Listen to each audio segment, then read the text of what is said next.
That car wash kind of felt like going through the Upside Down, and that got me thinking, like, Stranger Things themed car wash. Maybe plays like 80s music or something. Crazy lights.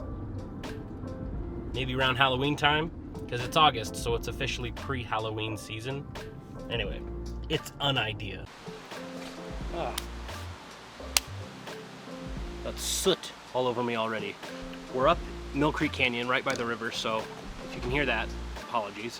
And I'm about to throw the drone up to get a little bit of footage of that, but I've not yet flown it since I crashed it into a lake 2 weeks ago. So we will see if it works.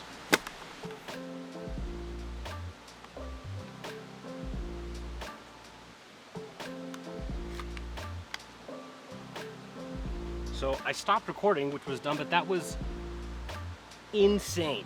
So first it was just kind of going when it wouldn't really fire up, and then it was like I had it cranked, just trying to go as fast as possible, but I was just sitting here holding it with it spinning and whirring, and I was afraid that if I let it go, it was just gonna go shoo, and who knows what was gonna happen. Try this one more time, let's see what happens.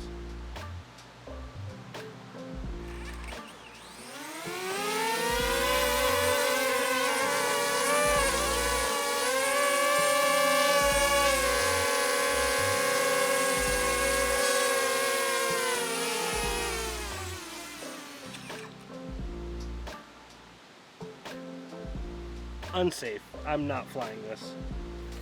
So the whole reason I wanted to make this video today was I keep seeing a lot of things along the lines of like, don't forget that a year ago or 3 years ago, you dreamt about being where you are now. I started out with photography because I needed product shots for the clothing line that I had just started, and put the camera down for a year, picked it back up and started shooting photos of couples and engagements and you know, the one wedding that I did, and that's kind of how I got my start.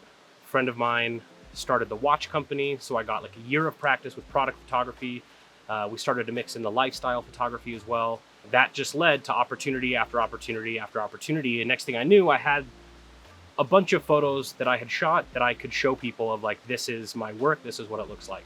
The main reason I'm making this video now is in the last 2 weeks, I've partnered with 2 really incredible brands to the point which, you know, just about a year ago, I just wouldn't have believed that it was happening. When I see a brand that I like the style or the aesthetic of, or if it's a product that I really want and can see myself using, or I just really think that it's my style and that I could shoot the shit out of their content, I usually almost always start by going to their website and submitting a contact us form with just a little note saying, hey, would love to work together, curious who I would have to talk to about shooting some photo or video for you.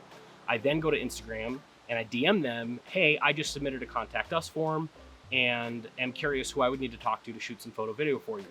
More often than not, I get something along the lines of, we're not actively seeking more partnerships right now, we're all set, no thank you, we have in-house photographers, things like that.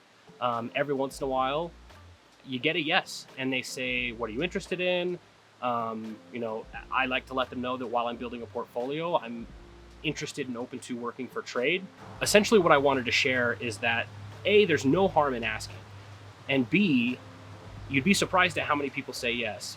But also kind of C, a third thing I wanted to share is that I do think that a lot of creative people and a lot of photographers lack the mentality of a business person, and I've only ever really done sales as a 9-to-5, so I feel like I have a little bit of a leg up when it comes to cold outreach, because my job is to cold call people. And so, you know, breaking the ice, introing yourself in a certain way, positioning a value proposition right away, saying this is the type of photography I shoot, I'm based in Salt Lake City, you know, I can shoot a lot of the content that I feel like would fit your brand really well. And that took a lot of time to build that type of confidence, but based on some of my previous experiences, I'm finally learning that there is an exchange of value there, even if I'm not Aaron Brimhall or Peter McKinnon or like one of the greatest photographers.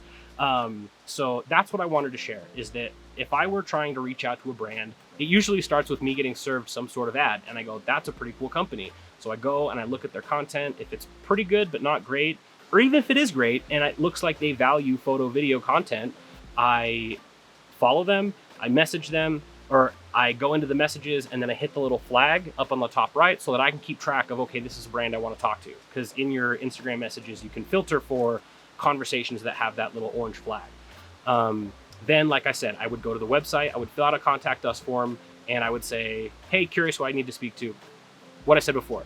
I suppose at the beginning of all this is having a proper portfolio, even if that portfolio is your Instagram or an Instagram account, or just like a Squarespace site with a gallery of photos that you've shot before. But you need to have some work to show, at least that you're capable of using a camera properly and creatively to get good photos, high quality, high res photos, because that's what they're the most interested in. So have photos of literally anything, stuff from around your house, couples photos of your friends, your favorites, your own car, whatever it is, just have photos that you've taken. Then website, contact us form, Instagram, send a DM, following up, hey, just submitted a contact us form, figuring out who I need to talk to. Almost always I get an email, hey, shoot an email to this specific email. Then now that I have the specific email of who I need to talk to, I will then curate an email specific to them. I'll say, hey team, I was DMing with somebody, again, giving yourself credibility. Hey team, I was DMing with somebody on Instagram. They gave me this email. I'm hoping to chat and shoot some photo video for you. Here's where I'm based. Here's the type of photography that I typically shoot. This is the product of yours that I'm interested in shooting. This is the scene, or this is the shoot that I have in mind. I think it would be amazing. I know that I could shoot it really well. I'm a big fan of your products. Let me know what you think. I would love to work for trade while I build my portfolio. That's what I've said.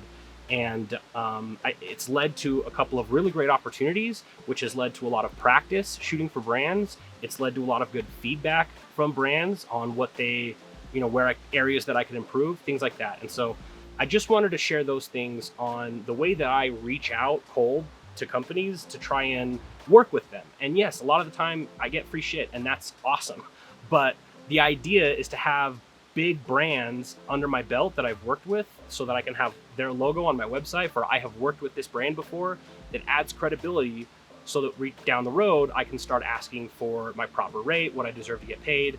Even down the road, if I am working with brands and getting paid what I should be paid, but another brand comes along and it's just a cool company that I want to either get to know, become friends with, create some sort of relationship, like I'd still probably shoot content for free. I think that there's this myth, never shoot content for free.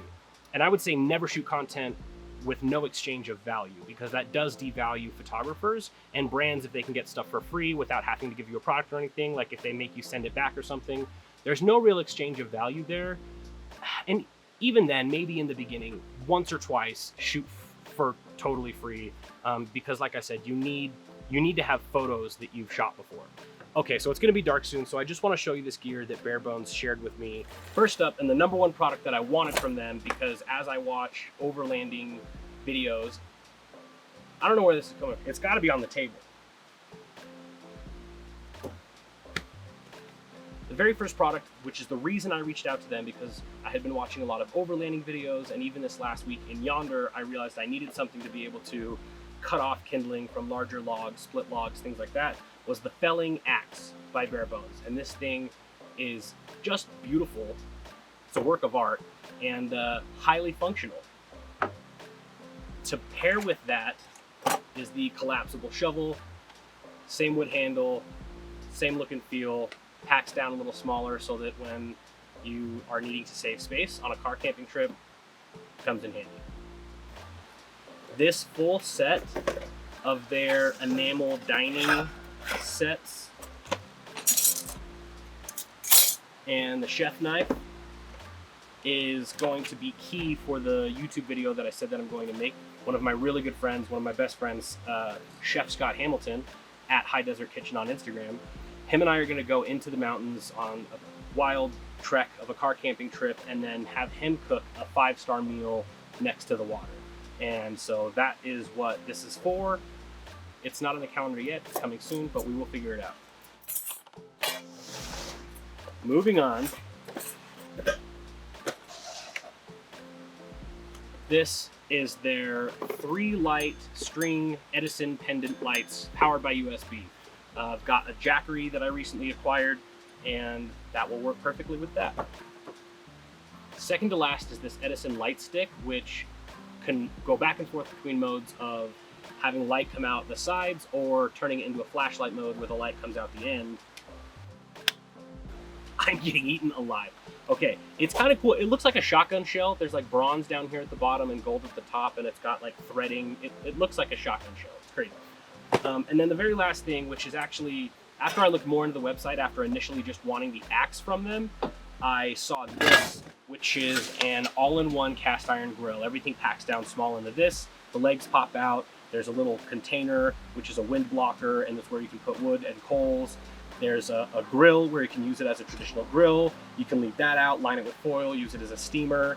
It has baking steel, so you can actually crack eggs on it, use it as a griddle. This thing is mighty heavy, beautiful to look at. It's gonna be probably a pretty big part of that video that I make with Scott. So that's everything that they gave me. I appreciate you listening to the background on how this deal came to be.